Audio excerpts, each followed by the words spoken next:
नमस्कार holistic healing को आपण मान को स्वागत। आपण माने ओजन कमाया पई चाहउछंती किंतु आपणकर देखुछंती जे खाद्य खाइबा परिवर्तन कला परे भी कम खाद्य खाइला परे मध्यम हमर ओजन कम नै। ए भलिया समस्या बहुत लोकन को देखाई थाए। एठी हमें कोन भूल करथाउ ना हमें केवल खाद्य ऊपर अधिक नजर देथाउ, अलगा विषय प्रति हमें ध्यान देउना। आज मु पांचोटी विषय प्रति कथा भी जहाँकि आपण को ध्यान देले आपण ओजन निश्चित भाव में कम हेबो। जदि आपण मो चैनल को सब्सक्राइब करना ताले सब्सक्राइब कर दियंतु एवं वीडियो शेष पर्यंत रुहंतु। प्रथम कथा है आपण प्रत्येक जतने खाद्य खाउछंती 10 मिनिट चलंतु, केवल 10 मिनिट। एई 10 मिनिट आपण चलिया द्वारा आपण जहाँ खाद्य खाइथिबे ता सहज रे हजम हो जिवो एवं बॉडी फैट को स्टोर करिया परिवर्ते फैट को बर्न कर दब।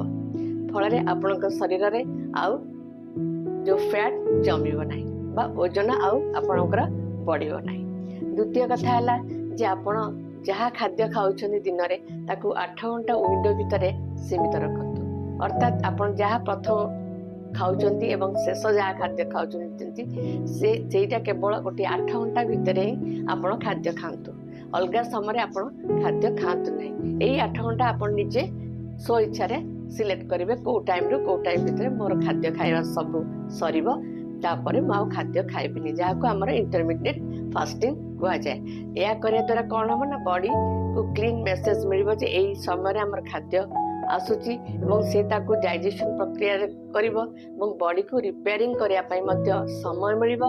आ गोटे बड़ कथा हबो कोन ना जेतोले बॉडी आमर अधिक एनर्जी दरकार करिवो एवं खाद्य आमे नै नथिबा से आमर स्टोर जो फैट थिबो से फैट रू एनर्जी नब। फल आमर जो स्टोर फैट आम जो जमा करबा वजन आमर जो जो कारण रो बढ़ी से फैट गुड़िक आस्ते आस्ते कम हवा को लागिबो। तृतीय रे आमे खाद्य रे तीनोटी जिनिस को आमे अवॉइड करिया को नियत भाव में पड़िबो।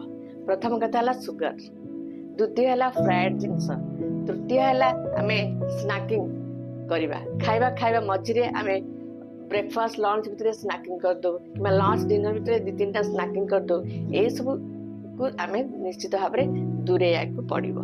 कारण फ्राइड जिनिस आम देह पाई बहुत खराब। यह हमको अति शीघ्र फैट माने फैट जमा कर दिए आम बॉडी रे।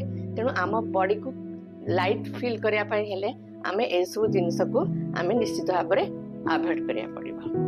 चतुर्थ कथा हला आमे ठीक भाव में पानी पीबा, क्लीन वाटर पीबा। यह नुहे जे पानी पीवा अर्थ नुहे जे लिक्विड जेकोसी लिक्विड आम पी देकी आम 3 लिटर कि 2 लिटर पानी आम देह को जाउची। केवल क्लीन वाटर आपण पाई 3 लिटर कि 2 लिटर पीवा को पड़िबो। ए Sugri water Sugri drink to आपण दूर रहतु।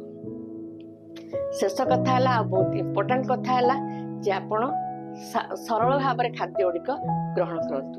जथा भात डाली है, वेजिटेबल है, फ्रूट्स है, अंडा है, लीन प्रोटीन है। प्रोटीन आपण बहुत दरकारी।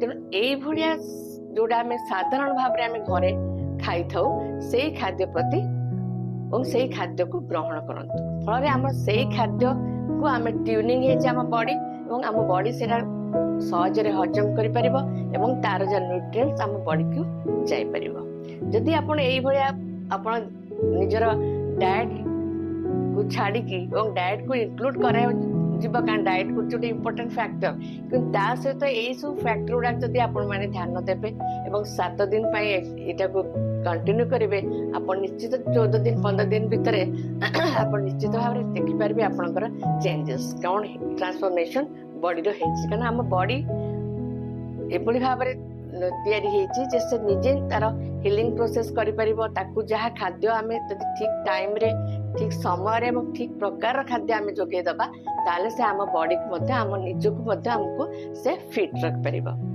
आशा करूछि वीडियोटी आपन भल लागितो। जदि भल लागिछि जदि आ के ओवरवेट समस्या रे अछंती ताको आपन शेयर करि परिबे और आम चैनल को लाइक शेयर सब्सक्राइब करि परिबे। धन्यवाद, नमस्कार।